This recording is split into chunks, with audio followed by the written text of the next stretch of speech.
I want to read you 3 Proverbs real quick. Proverbs 22:9 says, "A generous man will himself be blessed, for he shares his food with the poor." Proverbs 28:27 says, "He who gives to the poor will lack nothing, but he who closes his eyes to them receives many curses." Proverbs 19:17 says, "He who is kind to the poor lends to the Lord, and he will reward him for what he has done."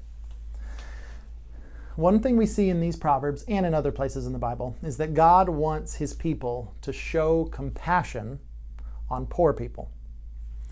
I bring this up because I believe that there is a bunch of financial hardship that is right around the corner. I don't believe that a country like ours can just grind to a halt suddenly and then wait 8 weeks and then start back up and think that things are just going to immediately go back to normal.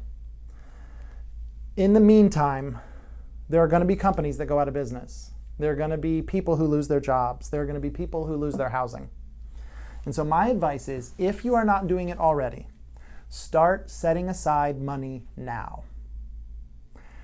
And if you are one of those people with the tragedy that comes into your life, then you'll have money that you set aside and you can use it to help yourself. But if you are spared financial loss, I want to encourage you to plan right now to share with the poor then.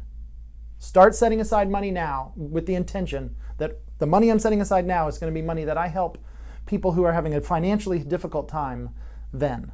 There are people who are going to be dealing with difficulties of, well, what are we going to eat? Where are we going to go? How are we going to live? What's going to go on? And there's going to be some of those people that maybe 8, 9, 10 weeks ago, it's going to come up, and maybe some people it's going to be 16 weeks from now, and maybe some people it's going to be like 32 weeks from now. And you can plan now to help them then. And I think that's good because God wants his people to show compassion to the poor.